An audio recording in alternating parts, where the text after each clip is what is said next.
저는 한마디만 충고를 해드린다면 급한 일 하지 말고 중요한 일부터 해라. 유행이나 또 사명감으로 공부하지 말아라. 적어도 한 주제 또는 관련 주제를 평생 한번 붙들고 늘어지는 것도 좋겠다는 생각을 합니다. 돈, 명예 이런 거 너무 연연하지 마시고 자기 분야에 정진하시기를 말씀드리고 싶습니다.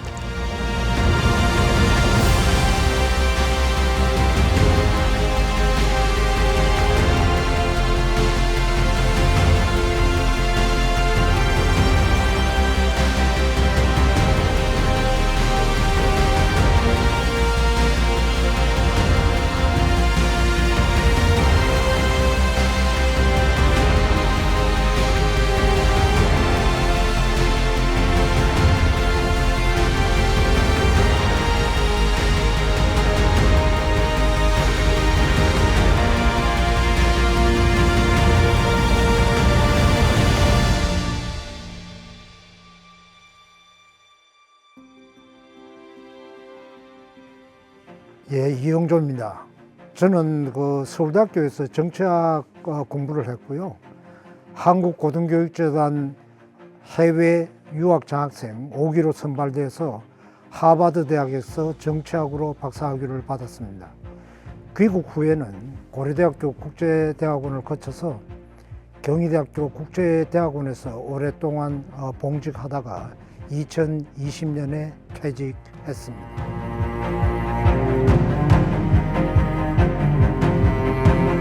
저는 서강대학교 정치외교학과에서 31년간 강의를 하고 정년퇴임한 신윤환입니다.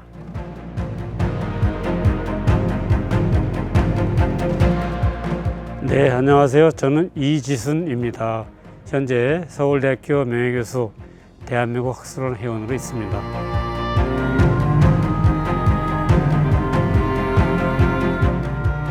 안녕하세요. 저는 지난 2월 성균관대학교 행정학과를 퇴임한 이숙종 교수라고 합니다. 한국고등교육재단의 4기 장학생이기도 합니다.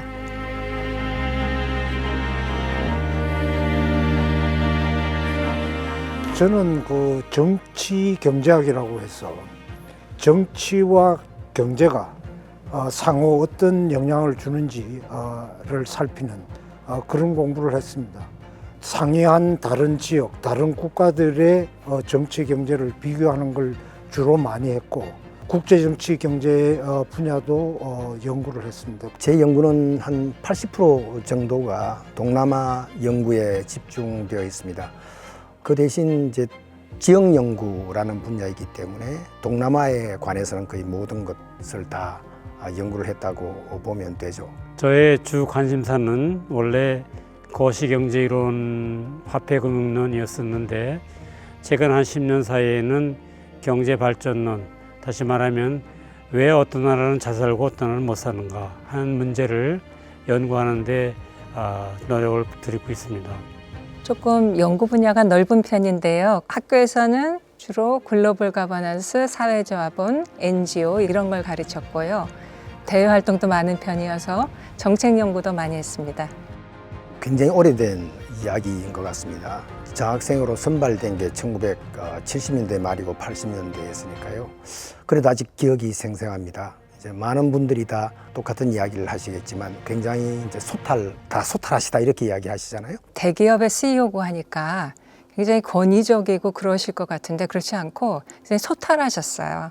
그래서 소탈하신 아버님, 큰아버님 이런 이미지셨고 한마디로 말해서 선대 이사장님은 선각자였습니다. 대한민국과 같이 자본이 빈약한 이런 나라가 발전을 하려면 인재 양성이 필요하다고 굳게 믿으셨고요. 이공계 인재뿐만 아니라 국가가 제대로 발전하기 위해서는 인문사회과학 분야의 인재 양성도 필요하다고 그렇게 믿으셨습니다. 이런 점에서 남들하고 달랐죠. 제가 선대 회장님을 처음 뵌 것은 시카고 공부 도중에 한번 시카고에 오셨을 때 뵀고요.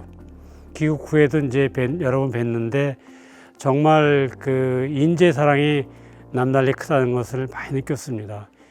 우리 학생들을 굉장히 좋아하셨어요. 그래서 학생들과 굉장히 자주 어울리셨죠. 어떻게 보면 아버님 또는 큰형님처럼 믿고 의지하면서 상당히 여러 번 만났었습니다.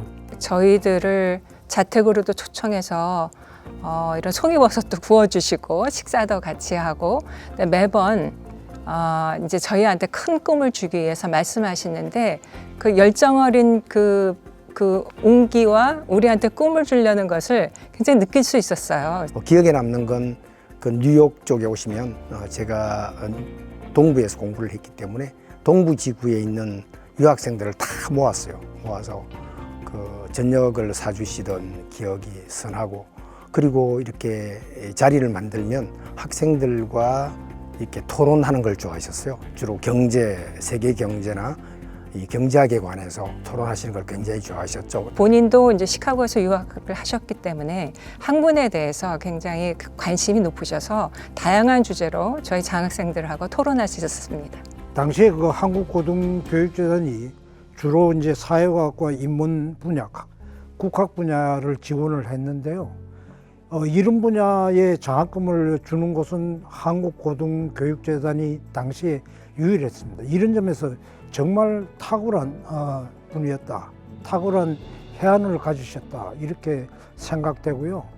선대 이사장님 같은 분이 계셨다는 것은 대한민국의 축복이었다, 이렇게 생각합니다. 저는 조금 개인적인 이야기라서 사실은 저희 친구가, 그러니까 저하고 대학원을 같이 다니던 친구예요. 그 친구가 다른 후배에게 이야기하는 걸 들었어요. 너가 정치학을 열심히 공부하고 또 유학의 뜻이 있으니까 한국고등교육재단 시험을 봐라라고 이야기를 했습니다. 그래서 그 이야기를 사실은 엿듣고 제가 이제 지원을 했던 겁니다. 그 친구가 바로 이영조 교수입니다. 제가 연세대를 다녔는데요. 그때 이제 재단에서 이제 장학생 선발하는 시험이 있다 해서 봤는데 어렵다는데 운 좋게 붙었어요. 근데 연수를 시키는데 그때 이제 퇴계로에 있는 이런 근사한 재단이 없었고요. 퇴계로에 있는 어떤 건물을 한 층을 빌려서 저희들이 1년 동안 뭐 영어, 통계, 동양 철학 이런 것들을 배웠어요. 그러니까 저희 그 동기생들이 일주일에 2번 만났거든요. 그러면은 공부하고 또 이제 바로 길 건너면 명동이니까 거기 돌아다니면서 맛있는 거 먹고 서로 유학 정보도 나누고, 여기 재단의 이사님들, 또 선대 회장님, 사모님들 오셔서 수업도 같이 듣고 또 야유회도 같이 가고 즐거운 추억이 많았습니다. 선대장님은 제게는 아버지나 형님과 같은 그런 분이셨는데, 제가 크게 감명받은 것은 인재를 육성한다, 그런 목표를 두시고, 특히 저도 가봤지만 인등산을 비롯해서 여러 가지 산을 구입하셔가지고 거기다가 나무를 심어서 조림 사업을 해서, 그 조림 사업이라는 게 결국 굉장히 오랜 시간 갖고 와야 되는 거잖아요. 근데 거기서 나온 이제 과실을 가지고 또 인재를 육성하는 데 써야겠다는 그 작정하시고 실천하셨다는 게 굉장히 감명 깊습니다. 그리고 이제 재단을 뭐 저는 처음에 잘 모르고 갔지만 나중에 이제 가서 알아보니까는 등록금, 생활비를 주면서 그걸 다 지원해주고, 근데 뭐 아무런 조건이 없다. 보통 이제 생각하면은 야 와서 무슨 회사를 위해서 일해달라든지 이런 조건이 있을 것 같은데 그런 거 없이 가서 자기가 수봉을 하고 그걸 가지고 나라와 세계를 위해서 공헌하면 된다는 굉장히 중요한 정신이라고 생각합니다. 잘 기억하죠. 2012년에 그 드림 렉처 처음 파일럿 렉처를 시작할 때 제가 참여를 해서 순천 고등학교에 가서 강연했던 기억이 있습니다. 저는 그 드림 렉처가 굉장히 그 시의적절하다고 생각했어요. 제가 학생들한테 그 질문을 해보면 미래의 꿈을 직업으로 이야기하는 경우가 많았거든요. 저는 그걸 좀 깨고 싶었어요. 왜냐하면은 이 4차 산업혁명 시대에 지금의 그 직업들은 뭐 60-70% 정도는 없어질 게 뻔했거든요. 제가 보기엔. 그래서 저는 직업으로 생각하지 말고 그저 여러분들이 좋아하는 것을 열심히 해라. 좋아하는 게 뭔지 찾아라. 그리고 거기에서 꿈을 찾아라. 뭔가 잘하게 되려면은 그 이른바 만시간의 법칙이라는 게 있잖아요.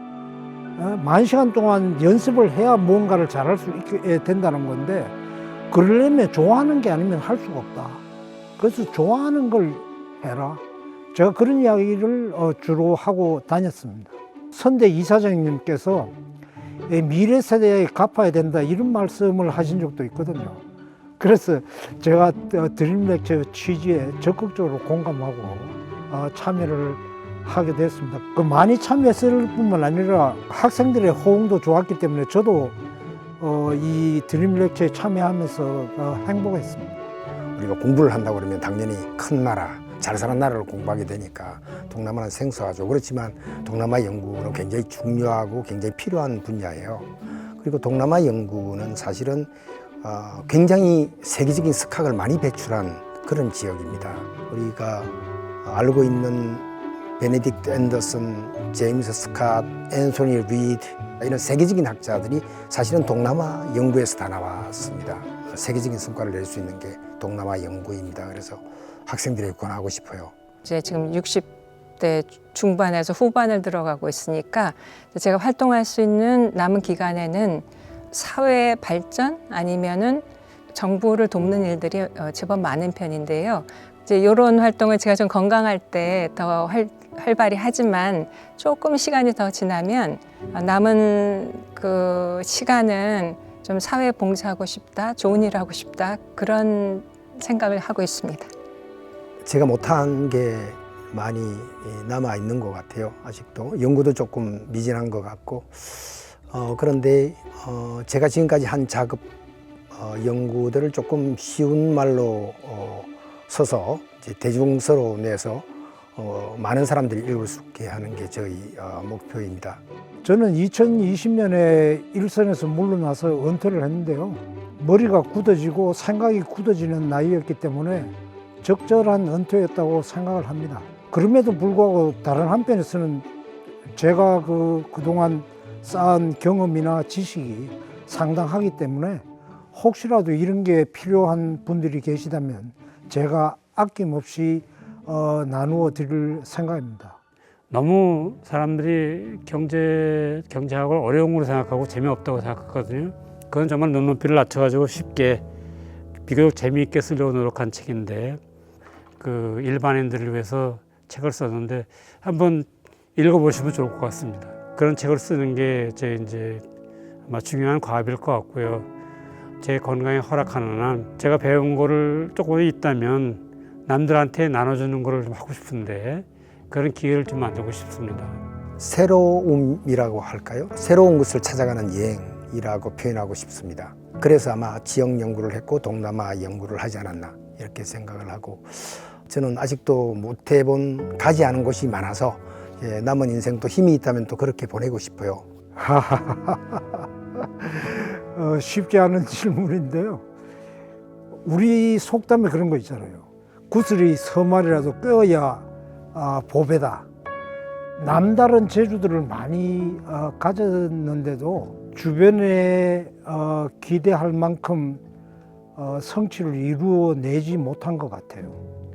그래서 저는 제 인생을 꿰지 못한 구슬 서말이라고 그렇게 표현을 하고 싶습니다. 저는 조금 균형, 밸런스를 중시하는데요. 뭔가 일을 할 때도 일에 욕심이 나고 막 굉장히 동기부여가 돼서 굉장히 열심히 하다가도 그게 너무 지나치면 이게 욕심일까? 그래서 다시 돌아보게 돼요. 사실 욕심 없이 살겠다는 생각을 하는데 욕심 없이 산다는 건 물론 쉬운 일이 아니죠, 그죠? 그래서 제가 스스로 아호를 그 소심이라고 정했습니다. 근데 소심은 뭐 소심스럽다는 소심이 아니고 한자에서 온 말인데 그 비일 소자 또는 소박할 소자 거기 마음 심자인데 그래서 그거에 나타난 대로 좀 뭔가 순수한 그런 마음을 갖고 살고 싶습니다. 그래서 그거는 뭐 저 혼자만 행복하려고 그러는 게 아니라 그런 마음으로 이웃을 대하고 사랑을 나누면서 살고 싶은 게 제 욕망입니다. 글쎄요, 저는 한마디만 충고를 해드린다면 급한 일 하지 말고 중요한 일부터 해라 하는 말을 드리고 싶습니다. 제 인생을 돌이켜보면은 저는 언제나 급한 일을 먼저 했던 거예요. 쫓기면서. 그러다 보니까 정작 중요한 일들은 제대로 하지 못한 것 같습니다. 그 후배들은 반드시 중요한 일부터 먼저 해라. 무슨 일이든지 제때 해치워야 된다. 미루지 말라. 100% 완성하기보다는 데드라인에 맞춰서 90%만 완성도가 되더라도 제때 일을 마쳐라. 그렇게 말씀을 드리고 싶습니다. 아무래도 세상이 너무 빨리 변하니까 제가 공부하던 때 환경하고 너무 다르거든요. 그래서 툭하면 뭐 AI 시대다, 뭐 빅데이터 시대다. 그렇고 제 생각에는 어떤 기계적인 혁신이 이루어져도 그건 우리가 어떤 사회를 이해하고 또 좀 더 좋은 사회를 만들기 위한 하나의 수단이어야 되지 않겠나.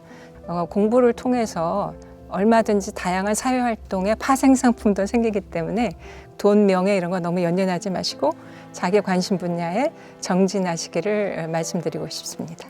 지금 젊은 세대들은 저보다 훨씬 똑똑하기 때문에 잘 하리라고 믿는데, 다만 제 경험으로 한 가지만 경계하자면 너무 이것저것에 관심을 가지면 안 되겠다. 공부하는 사람은 적어도 한 주제 또는 관련 주제를 그래서 평생 한번 붙들고 늘어지는 것도 좋겠다는 생각을 합니다.